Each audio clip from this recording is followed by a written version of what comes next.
Hi guys, it's Yuritsa, and for today's video I'm going to show you how I organize my stamps. And I actually made that part of the video first, and then I had an aha moment, so I'm actually going to splice a second little part onto that, so it's going to look a little funny because I'm not that good at editing yet, but that's what happened. I had some other ideas for other stamp companies whose stamp sizes may not be in the norm and you may find difficult to store, so I came up with other ways to make them fit in the same binders. So if you guys have any questions, just leave me a message and I'll get back to you. Thanks for watching. I got these at Office Depot, and these are the 1.5 inch ones. So for my example today, I'm using my Hero Arts binder because they have so many different type of stamps. I actually use all of my different storage methods in one binder. So for the 4x6 stamps, I use these DVD CDs organizers that I found at Office Depot, and I'm going to go ahead and link you up to these. This storage method at first is not the cheapest. I have a lot of stamps. It required that I bought a lot of supplies at one time. But now that I am cut up, and I've been cut up for about 1.5 years, it doesn't cost me as much because I just buy a little bit at a time now as I need it instead of having to buy everything in bulk.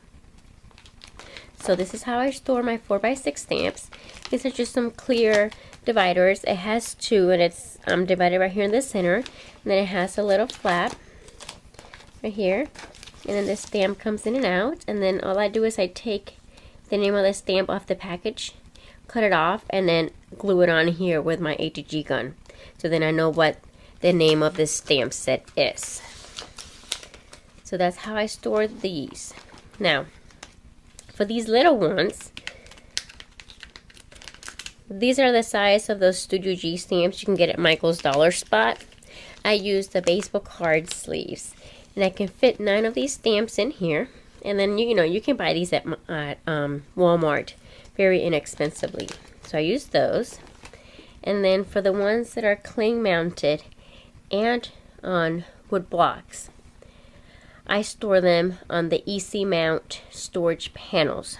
And I've actually unmounted every single one of my wooden blocks. I found them that I had them put away in boxes, and I was not using my stands because I couldn't see them. So I actually took the time to mount every single one of them and mount them on Easy Mount. So that's how I have every single rubber stamp I have is now on these storage panels. So let me show you a little bit about the Easy Mount. I find mine online. Various stamping stores normally carry it. They have 2 types. They have the black foam mount, which is if you want to leave the foam that the stamp already comes in. The black one is much thinner. And then they have the gray one, which I prefer, that it's thicker and is for when you want to remove your stamp completely and just have a bare rubber onto the Easy Mount. And on the Easy Mount, you have one side that's really sticky, and then on the opposite side, it's non-sticky. It's got a cling type material in the back. Okay, so let me show you how I normally do this. So this is just Hampton Art Cosmo Cricket stamp I bought at Michael's today. And normally they just peel up very easily. So you're just going to, pick up a corner and just slowly just start lifting the rubber from the foam. You see, it's nice and easy. And there it's your rubber stamp. And then you're going to attach it to the sticky side.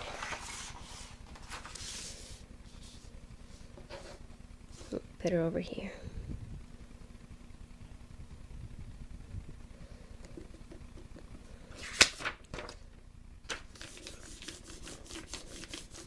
And then I use my Tim Holtz scissors to trim it out. So first I do a rough cut around it, and then I go in and I do more of a detail cut. It's easier this way.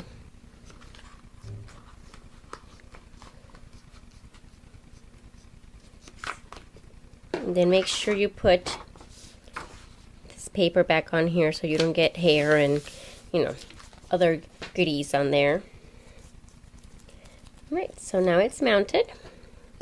And then I just go in with my scissors and just trim off the excess.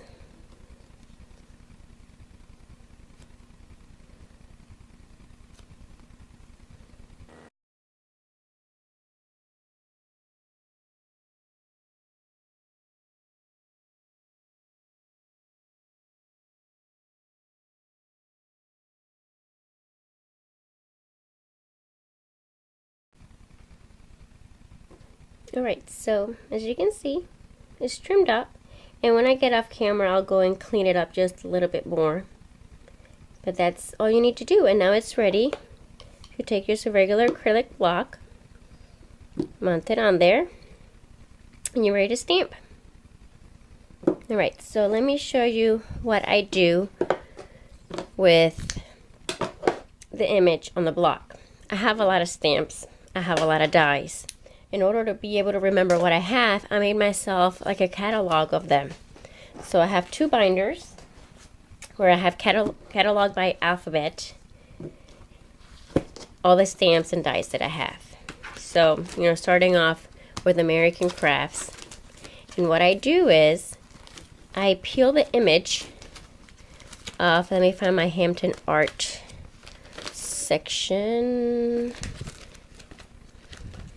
Okay, here we go.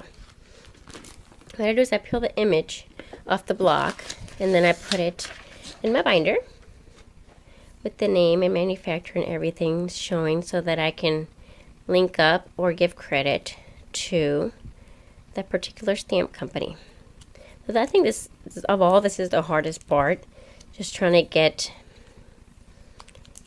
the label off the block. There we go. Just very slowly, just peel off the label.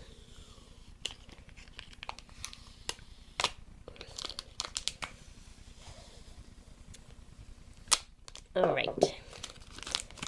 And usually there's enough sticky left on there that you can just put it right on here. But if not, I just take a little bit of my ATG tape and put it there.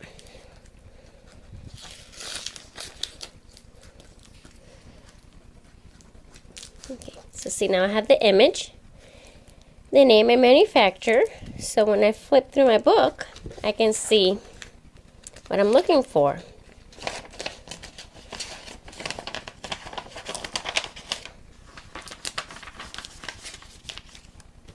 Like that.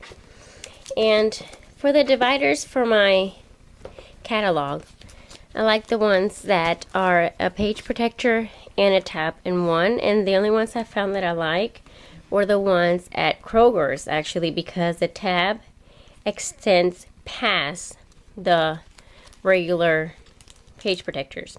The other ones I found were the same level as the regular page protectors, so all the manufacturers' names hid. But these stand beyond, so then I can see them much easier and just flip through them really easily. Let's see. If the image already comes on the packaging, I cut it off and I glue it on here. And if it's not, I stamp it and write the name of, let me see, just stamp it and write the name of the stamp name. And let me see if I can find one, like this one. I didn't have this sheet for this. I just stamped each letter of the alphabet out and wrote what it's called, and it's ready to go.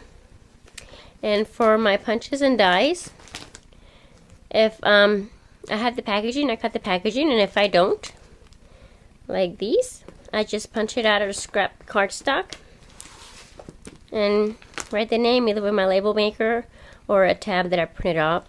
So that's how I keep, you know, a catalog of my room.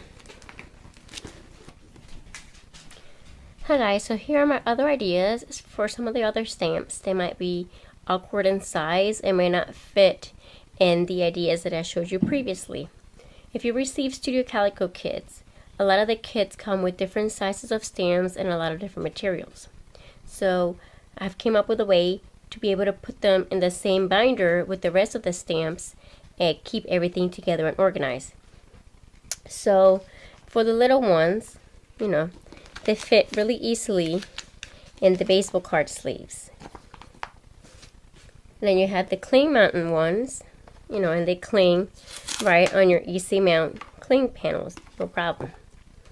Now, for these sizes, you know, the way I figured out to be able to keep them in the same binders was to cut a piece of chipboard, and the piece of chipboard is cut at 5.5 by 5.25 by 6.5, so 5.25 by 6.5. And then I just took some A to G tape, put it to the back of the stamp, and glued it right on top of the chipboard.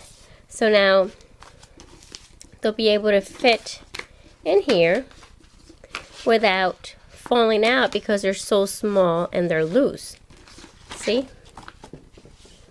You'll be able to fit 4 of these 1x6s, and for these, what is it, 3.5 by 4, I guess, in size, you can fit 2 of them side by side.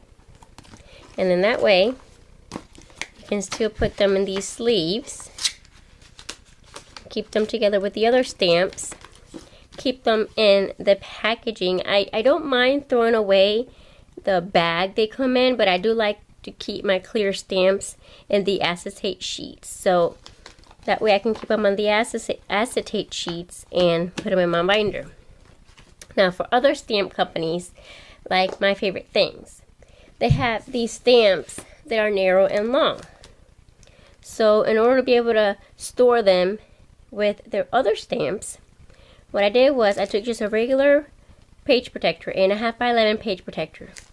I folded it not in half, because if you fold it in half, you'll end up going to this edge right here, and that's going to make one panel smaller than the other.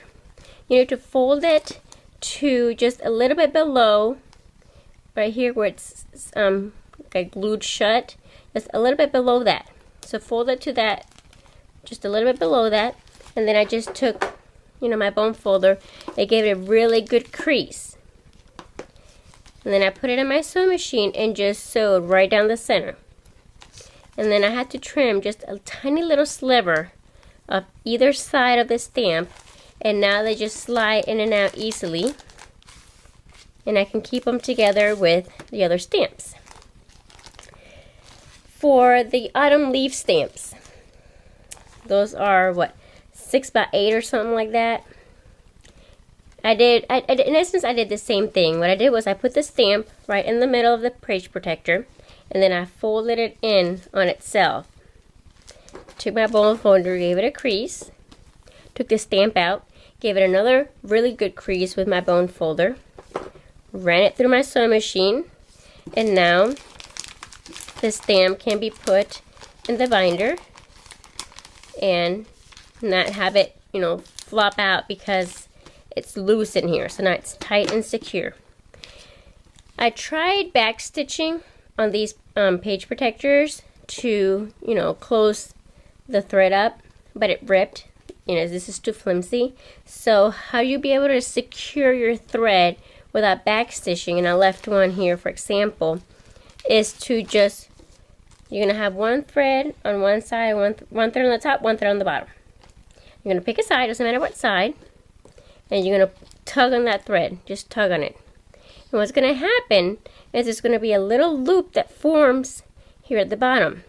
So once the loop forms, just take that loop and just pull on it until the thread comes up on the other side. So now you have 2 threads on the same side, and you're just gonna tie just a knot, just a simple knot.